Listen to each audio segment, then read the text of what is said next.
বিরোধিতায় ছিলে, এখন সরকারে, কি বলবে? দেখুন, এটা সম্ভব হয়েছে একমাত্র পশ্চিমবঙ্গের জনগণের জন্যই।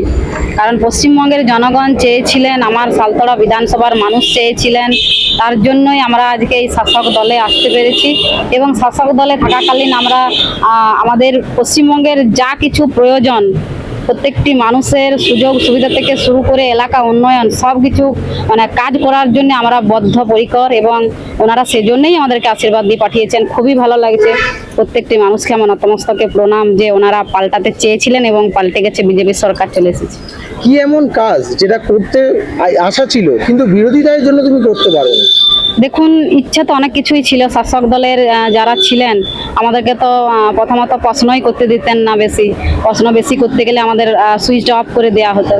তো ইচ্ছা ছিল আমার দামোদর নদের ব্রিজ এবং সেখানে একটা বান্ধন করলে সেখানের স্থানীয় যে চাষাবাদ সেগুলো ভালো হতো, এবং আমার পাথর খাদান, সেই পাথর খাদানগুলো বিজেপি জেতার জন্য মানে এমপি এবং এমএলএ জেতার জন্য, আমাদের 19 সালে এমপি জিতেছিলেন সুভাষ সরকার মহাশয় এবং 21-এ আমি জিতেছিলাম, তার জন্য মানুষকে মানে কষ্ট দেওয়ার জন্য এখানে পাথর খাদানটাই বন্ধ করে দিয়েছিল এই তৃণমূল সরকার।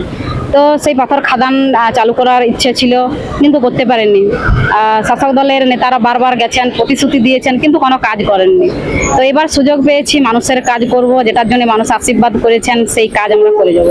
একদম শ্রমজীবী মানুষ থেকে তোমার এমএলএ হওয়া, শ্রমজীবী মানুষের জন্য কি চিন্তা ভাবনা রাখো? দেখুন, আমরা চাই প্রত্যেকটা মানুষের কর্মসংস্থান। এই ভাতা দিয়ে দিয়ে করে মানুষকে মানে উজ্জীবিত করা যায় না বা তাদের সংসারও চলে না। তাই যারা শিক্ষিত যুবকরা আছে তাদের যতক্ষণ না কর্মসংস্থানের ব্যবস্থা হচ্ছে, চাকরির ব্যবস্থা হচ্ছে, তাদেরকে যে 3,000 টাকা করে দেওয়ার কথা বলেছেন সেই 3,000 টাকা দেওয়া হবে। মায়েদেরকে অন্নপূর্ণা ভাণ্ডার এবং মহিলাদের সুরক্ষার জন্য তাদের বাস দিয়ে বিনা পয়সায় সেই বাসে ট্রাভেল করার সুযোগ, এবং কর্মসংস্থানের জন্য তো কলকারখানা অবশ্যই প্রয়োজন। কলকারখানা থেকে শুরু করে পশ্চিমবঙ্গে অনেক কিছু করার মানে ভারতীয় জনতা পার্টি ইচ্ছা আছে। তো সেই ইচ্ছা আমরা মানুষের প্রয়োজন, সেই মানুষের প্রয়োজনে আমরা সব ইচ্ছা পূরণ করার চেষ্টা করে যাবো এই 5 বছরে। বাংলার মানুষকে শেষ কি বার্তা দেবে?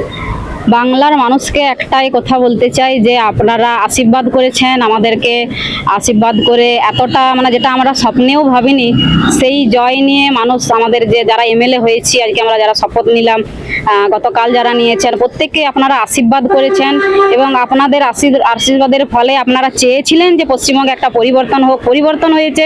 এই পরিবর্তনের পর আমাদের যে পরবর্তীকালে যে কাজ, সেই কাজ করার জন্য আপনারা আমাদেরকে আরও আশীর্বাদ করবেন। আমাদের মনের জোর, আমাদের যে শক্তি, সেই শক্তি যেন আমরা পাই আপনাদের আশীর্বাদের মধ্য দিয়ে। এইটুকুই আপনাদের কাছে আশা করব, আপনারা সাথ দিবেন, পাশে থাকবেন, এটুকুই বলতে চাই।